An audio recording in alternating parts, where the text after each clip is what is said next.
Magandang araw. Ayan, magbabalot na naman tayo ng pangalawang balikbayan box natin na ihahanda natin sa October. Ayan, may kita nyo kung anong mga laman. Abangan na lang kung sino ang makakatanggap. Kung sino-sino ang makakatanggap nito. So, ano guys, no, ano lang to, mga 3 weeks daw, 2 to 3 weeks daw pag sa Luzon. Pag sa Mindanao naman, mga 1 month. No, depende kasi yan sa biyahe nila. Pero, hindi na matagal hintayin, di ba? Kasi pag sa ibang lugar ata, ang alam ko, 3 months yata yung ibang bansa.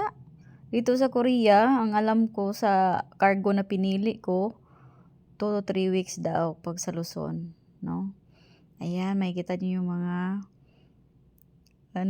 laman. Excited na ba kayo? Baka isa sa inyo ang makatanggap nito. So, mamimili ako ulit ng mga papadalhan ko ng mga box na ito.